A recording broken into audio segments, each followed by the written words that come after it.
Hello guys, কেমন আছো তোমরা? আর সরি, হ্যাঁ, কালকে ভিডিও না দেওয়ার জন্য। আজকে আমি সন্ধ্যাবেলা বেড়াচ্ছিলাম, সেটা রেডি হওয়ার ভিডিওটাই তোমাদেরকে দিয়েছি। আসলে এটা রেডি হচ্ছিলাম বিকালবেলায়, সন্ধ্যাবেলা বেরাবো, তার আগে রেডি হতে হবে তো। যদিও আমি অতটা মেকআপ করি না, বিশেষ করে তোমরা আমাকে বলেছো যে তুমি কি মেকআপ ইউজ করো, কি ফাউন্ডেশন, কি সব জিজ্ঞেস করেছো। সেই জন্যই আমি দেখাতে আমি ফাউন্ডেশন আর কিছু ইউজ করিনি, সেই ক্লাস 10 থেকে ওইসব ইউজ করে ছেড়ে দিয়েছি। এটা কারণ নয় যে আমার কাছে ফাউন্ডেশনের পুরো একদম ডিব্বা ভরে আছে, তোমরা যদি দেখতে চাও তো আমি নেক্সট ভিডিওতে দেখাবো, কমেন্ট করবে অবশ্যই।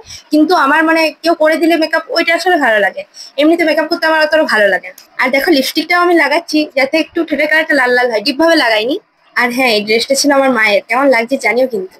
আর চুল এখানে আঁচড় ছিলাম, কিন্তু চুল বেশ ক্যামেরাতে আমার ঠিক হলো না, সেই জন্য আয়নাতে দেখে ছাড়িয়ে নিয়ে এলাম। আমার জীবনে দুটি বড় বড় প্রবলেম, সেটা হচ্ছে এক, মেকআপ করা একদমই করি না, চুল তো বাঁধতেই হবে বলে চুল আছে যখন বাঁধতে হবে, ওইটা আমার বড় সমস্যা।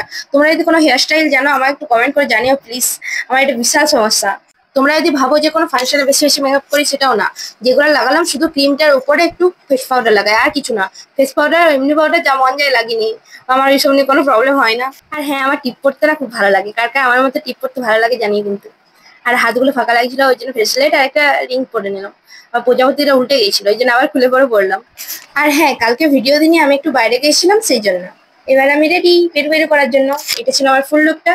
এই লুককে তোমরা 10-এর মধ্যে আমার কত দেবে জানিও কিন্তু। ভিডিওটা ভালো লাগে থাকলে লাইক কমেন্ট শেয়ার করে পাশে থেকো, আর অবশ্যই ফলো করতে ভুলো না। টাটা, আবার কালকে দেখা হবে, ততক্ষণ সবাই ভালো থেকো আর সবাইকে ভালো রেখো।